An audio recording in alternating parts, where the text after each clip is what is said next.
how fast is your molar?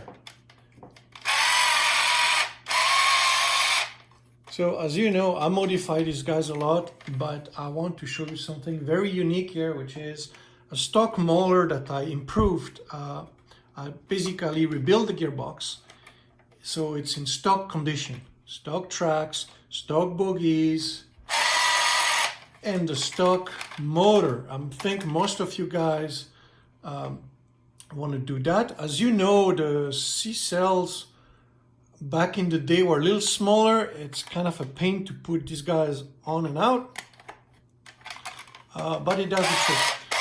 So when I got this guy, just like a bunch of other molars, sometimes they run well, sometimes they don't. So in another video, I showed how I disassembled it and did an autopsy to assess it. But here, I'm going to show you. This one has been improved, optimized, let's put it this way. So here's a flaw of the molar I discovered. I forgot to mention in the video. Most of the dust going to the gearbox comes also from here. See here? So all the dust, you leave your molar outside and the wind kicks some dust. The dust flies over it, you think, oh, no big deal, it's covered by itself. It goes straight onto the mechanism. So one idea, I'm still working on this, is to build a 3D printed wall. So obviously this wall is too big, I have to find the exact size and fuse it. But the idea is like if we build a dam here, a little ledge, a little wall, so that all the dust trap stays there as opposed to falling straight down. Because right now this is a flaw. As you see, any type of particle coming from the top falls straight down onto the mechanism. All right, so let's look here. This is the control slider. There's a switch, and it needs grease there to work smoothly. The whole plate needs to slide smoothly, so if there's sand there, it's not so good. And this plate is doing three things. It's going to push the switch this way or this way. It's going to move this fork. This is the shifting fork for the speeds. So it's like high gear, low gear. And lastly, it's going to contain and disengage left side or right side. So let's look here. See, it's even labeled. There's a slow. So this is slow, stop, fast. You can tell there's plenty of grease on this one, and it sounds a lot better than when I had it. A struggling molar you put on is like, you can tell it's like struggling. This one is lubed. It's great. And then the performance depends on the motor, of course, because they're not all equal. So as you see here in slow gear, there's the disengagement.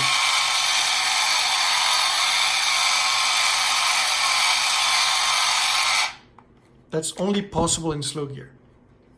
Now, let's, before I look at the disassembly and go through the process, let's talk about putting the hull back, because this is a nightmare, happens to all of us, is when you, let's say you're done rebuilding it and you put it back, this guy here has to match this wall, not inside, he has to pinch it. And I know there's different methods. Some people have tried to just put it on top and snap the whole thing. That's one way you can do it. The way I do it is I rock it. Notice that I don't have the mud flaps when I do this because they hinder it. When you rock it, see it's stopping here. So in theory, you think, no, I'm not. Okay, let's give it a shot. So I assume that I'm good. I snap it. Let's try. Oh. So now we're in trouble. So what happened is I was behind, so I could push it forward, but I could not bring it back. Let's try again. So we're gonna approximate it. Okay, so let's see forward. Yeah, there you go. There you have it. So it takes a bit of finesse. You'll get a hang of it, but it can be a nightmare. Don't force it. A lot of people just jam it. It's the way it's designed. Maybe if there was a better ramp here to find it, or that other method, I don't recommend it, but some people are lucky if you just go vertically, make sure you got it, and then slap it. Snap it down. All right, let's go through the gearbox here. So here, I got actually a bunch of gearboxes here. And I want to discuss the flaws and what can be improved because the plastic is old. There's a good design, but over time the gears swell, and you see they're all different as well. So this guy here, you see there's a bit of corrosion on the shaft, so this guy needs to slide really nicely, and you see it's struggling.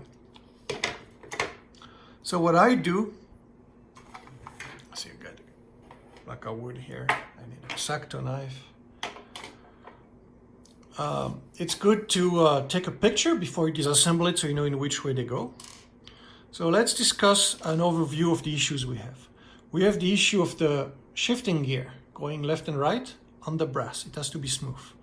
The engagement, sometimes the gear is swollen and the edges are really rough, so the engagement is not positive. So these need to be chamfered. There's also, this is vital and there's not much you can do to it. The crown gear needs to not have its gear chewed. The motor pinion is brass, and if things have happened, like sand or whatnot, the brass will be okay, but these are going to be gone or they're going to be distorted. Another issue is this guys here. It says these gears, a couple here, this reduction here, they're touching themselves. So here I'm going to try to get these guys in order. Okay, oops, I'm out of frame. Sorry guys. There you go. So here's the fix I do on these guys here, is I'll take the gears one by one, take a X-Acto knife, I have a sharp one, and I'm gonna go, now that's gonna be tough to do here. I'm gonna go and score, I'm gonna chase the edge. Just once, you don't have to bite deep. Don't need to really remove a chunk of plastic. All you want to do is score, just like chase the edge, clean the edge. And it's tedious, but it's totally worth it. So do these on these guys there, on this reduction, because they're too tight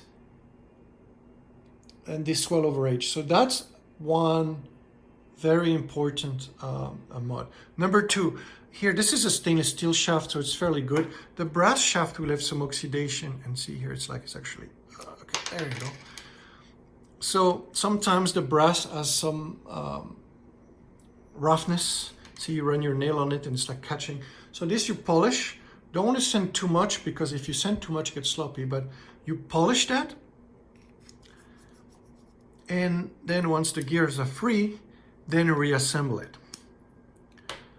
Then the shifting gear, the one that's sliding here, same thing. So it's not too bad. Just polish this a little bit with very fine sandpaper, put a bit of lube, X-Acto knife again, and it's like looking at where the gears mesh, and it's like, it's a little sharp.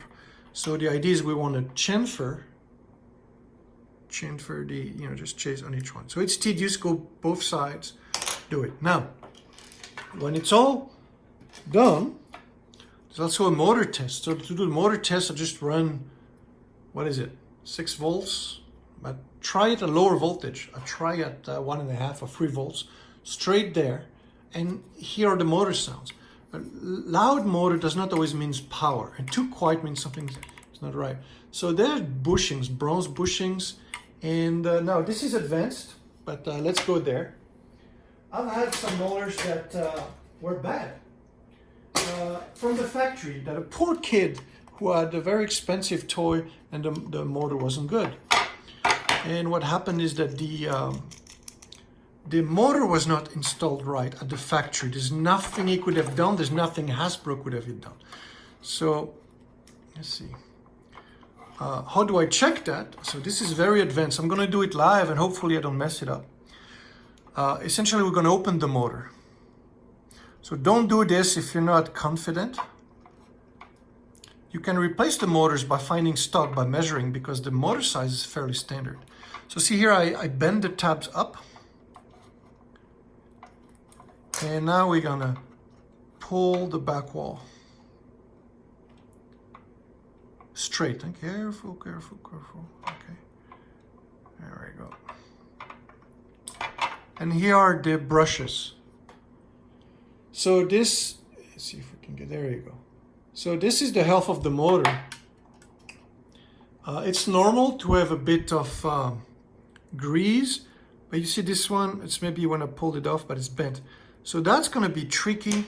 This is some fine heart surgery, but it's totally worth it. You can get new ones, you can get a new motor, or you can fix the brushes from another motor, similar motor, or you can fix the brushes. Clean it. I use some electric grease back on it. And the tricky part here is when you put it back, if you just place it like this, you're gonna smash the brushes, it's gonna be gone. So the trick is, if you look at my screwdriver ahead here, is we need to put the motor by bending them in their way and then going like this. So it takes some experience, obviously. If this is your first time, careful. If you use force, you're doing something wrong. It should be gentle. Those are copper, they're very, very thin. They can be straightened up. And the idea is the gap. If they have the proper gap so that they touch the rings properly, and you see this all that grease there, so I would clean that up, put it back on. Now, for the sake of this video, I won't do it live. And let's look at, let's see what I have here. Once you have tested the motor, and the motor has a healthy sound, make sure that the polarity is the way it runs, because motors tend to run different if you go one way to the other.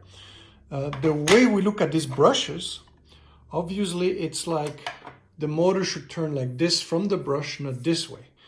We assume that that's how they polarized it with the colors. So when you test it with the same direction the motor is going to run.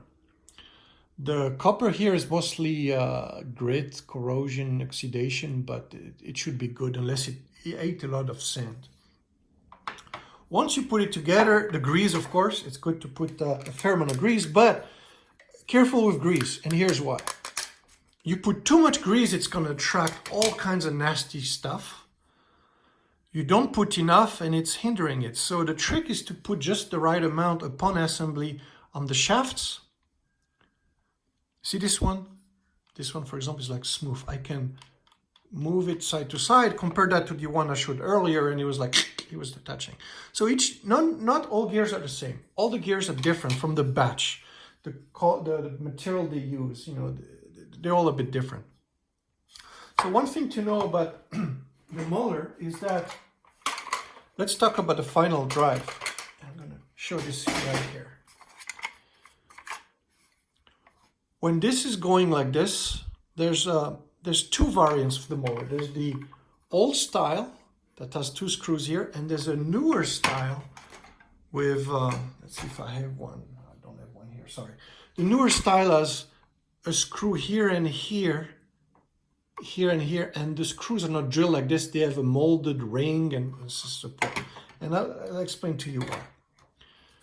The way the old style is what's holding the gearbox down is these two screws in the back, and they are just biting. There you go, on this one. They're just biting onto here and here. And look how much material there is, not much. And then the upper part of the gearbox is held by the bosses, so the gearbox has nowhere to go. But the screws here are critical because it's the pressure of the meshing. By meshing, it's this. This gear here, which is held by, as you can see there, there's some tabs here underneath, and the spindles. And there's a metal shaft across, and we have the shifting inner cylinders here that engage, disengage. This is how a side is disengaged and then re-engage. So the meshing is done by this. Is that as this guy goes down, let's be in frame here. This is the meshing. This is the final drive. And the screws are holding the gearbox down. So if it wasn't for them, the torque could make, you know, so the molar's drawing forward, so this gear is going, it wants to climb up. So the torque wants to move away. And if you enable the wrong meshing, then the teeth are going to slip or wear. If it's too tight, it's bad. If it's loose, it's bad. So we assume from the factory that when the gearbox is bottomed up, it's the proper meshing.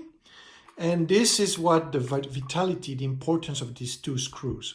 However, some people with good intentions over tighten those.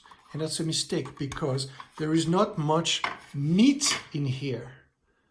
So if it's chewed on yours, you're going to have to put a little nut on the other side. But it's important. You need to have a positive hold of that gearbox down right here. Not here, not there, it's here. Because the force on the upper hull can flex the entire upper hull. It can flex it, the snaps. So these screws and these snaps are not doing it. It's these two screws that are holding the proper meshing. Now, a little overview on how the factory did it. These holes were done for lubrication. So when they were assembling this here in the US, they would squirt some oil there. And these square holes, they had a jig, a table, where they would put the molar down. They would not waste time installing batteries on each one of them. As they were assembling it, they would put it on the table and test it. They would maybe like press a button and they would run it to see where it's. So they had basically, if you look where these guys go, it's the, let's see where it is here. And they would go straight to the terminals. So they could put the joist to test the function of the gearbox. Now, the newer gearbox, do I have it here? Yeah. So see, this is the older style that was held by the two back screws that would strip. And this is the newer style when they had a proper boss. See the depth, a full screw deep. And they had one in the front and one in the back.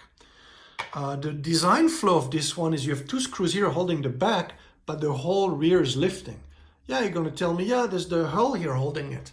It sounds good in theory, but what happened is the hull flexes, sometimes the hull's not there and the thing moves.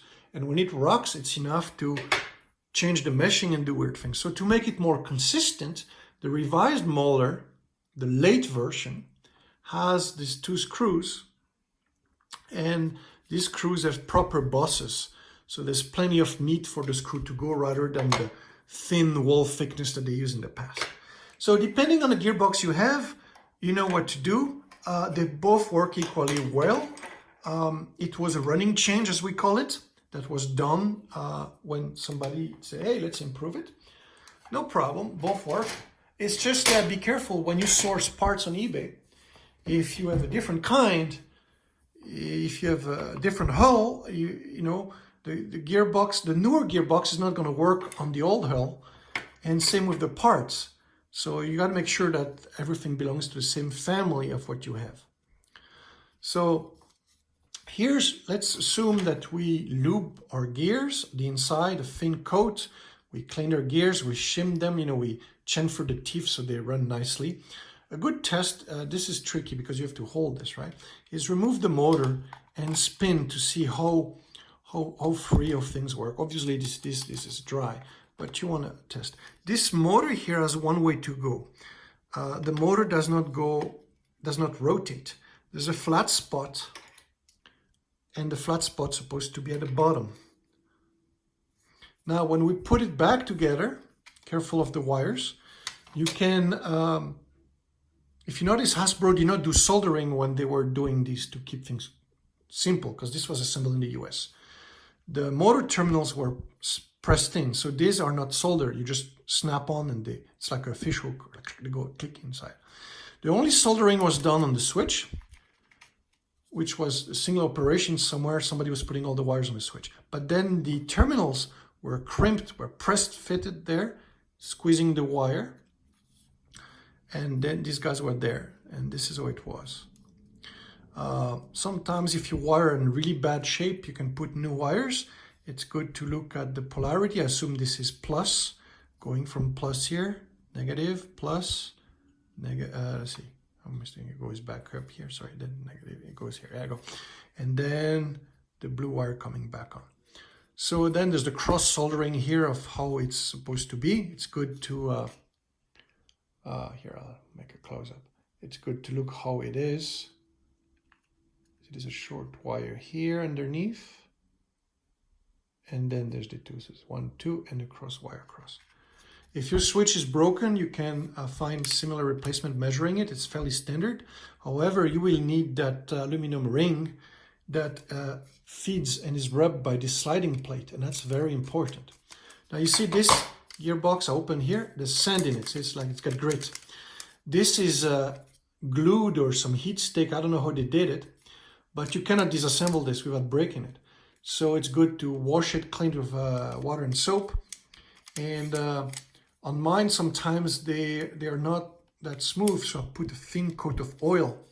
So here's what's tricky. You can get lucky and have a good one. Sometimes you have a bad one, you have to use a lot of lube.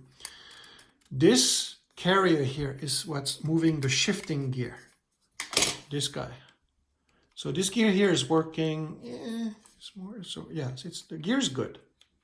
A little bit of stiffness there, but it's good. So let's say I chamfer that. That carrier needs to move equally as free, but it's not.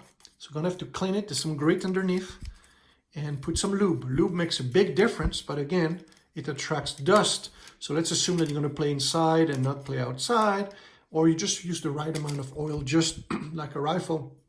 On the mechanism, we just wanna put the oil where it matters. We don't wanna expose it everywhere. So the oil would be on the tracks there and on the tip here, a bit of grease maybe, so that the angle, the slope here can move this guy around. Then same thing with this guy here. This guy should move freely. So this is the left side disconnect. There's plenty of slope, so it should be good. And then I put a bit of grease there too, where the switch is, because there's a lot of stress there. So we're gonna put, see there's a mark here that tells you we're gonna put it off. The carrier should be, I assume, in the middle. That I don't know yet, let's find out.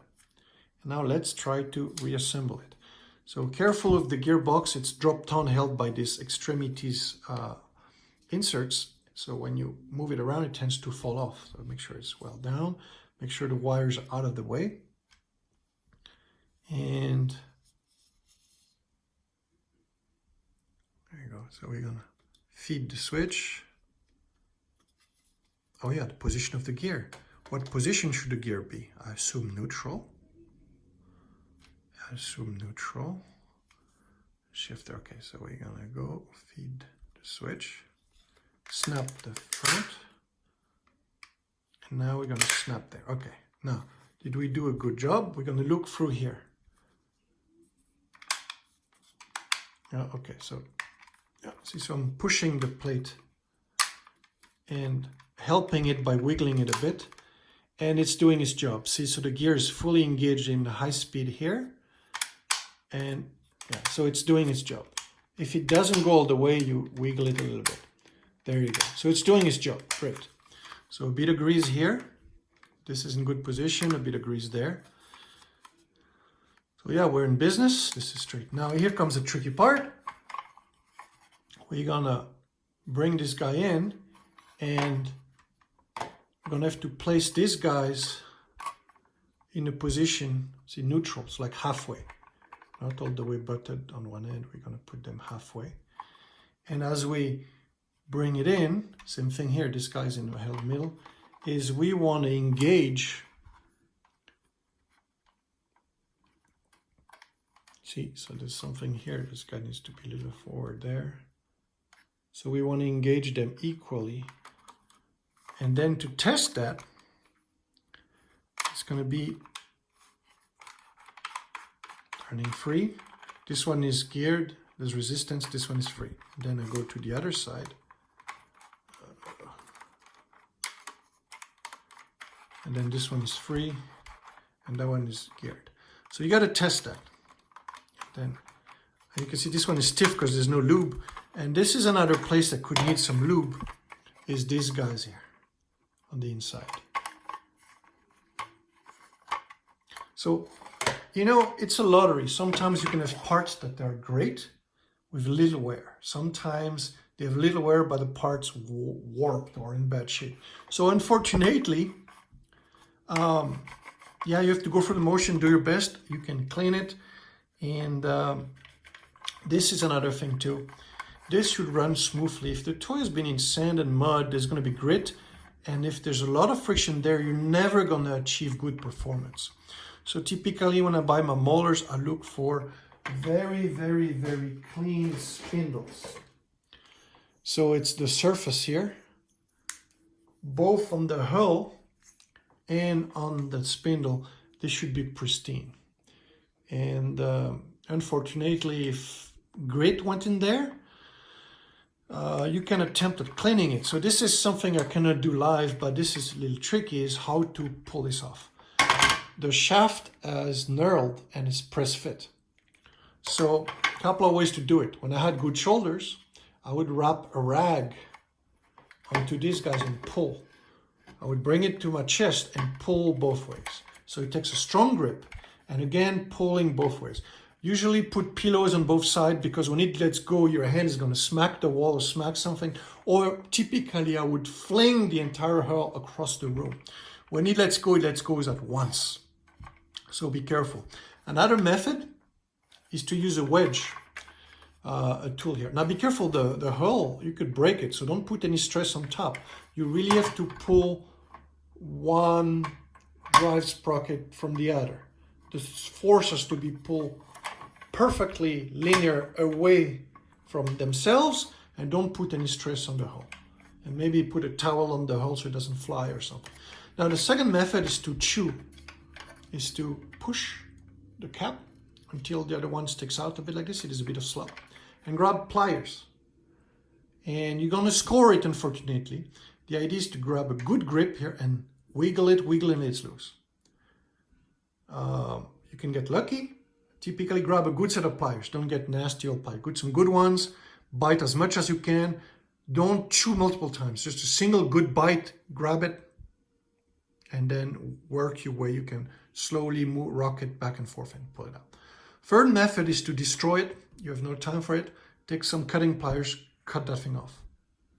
So here's the reason why I say, if you do multiple molars like I do, you don't have to go as crazy as I do, but if you have a bunch of them, you could sacrifice 2 molars to have a complete one, because you sacrifice one cap, but you do that on 2 molars, because let's say 1 molar is bad when you do it for parts. Then you're going to have 2 clean caps and 2 bad ones, and then you can put the 2 good ones on the one you're going to use. These typically last very well. As you see, they're keyed. If you use the rubber tracks, this is one to go. So if these are good, and let's assume that they're bad, so then this is polypropylene, this is styrene. You can try to polish, like sand it, make it smooth.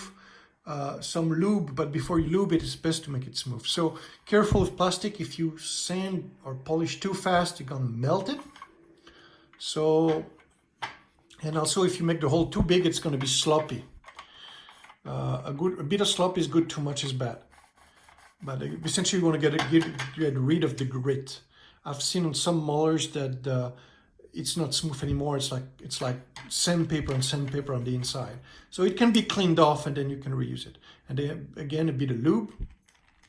And the shaft, it's important when you get it out, clean it up. This assembly is vital. Let's see if I can put it. There you go. This assembly is vital because that's your disengaging of the sides. So, you know, these guys here. Now notice that there's a long side and there's a short side. So I assuming that this one was not assembled wrong, that this is the way to do it, that the round side is on the inside of the gear. Yes, because the way it disengages is this guy is always in the spindle. Let's see if I have a spindle here. Yeah, so that guy is always in the spindle. And the nylon white part comes out of the gear at times and is round. So when it's round here, this is how it's disengaged, and then it engages. So this shaft here, try to polish it if you can, gently, you know, make sure there's no grit. And then a thin film, a coat of oil, so that this operation can go well. So let's see what else. I think that's pretty much it.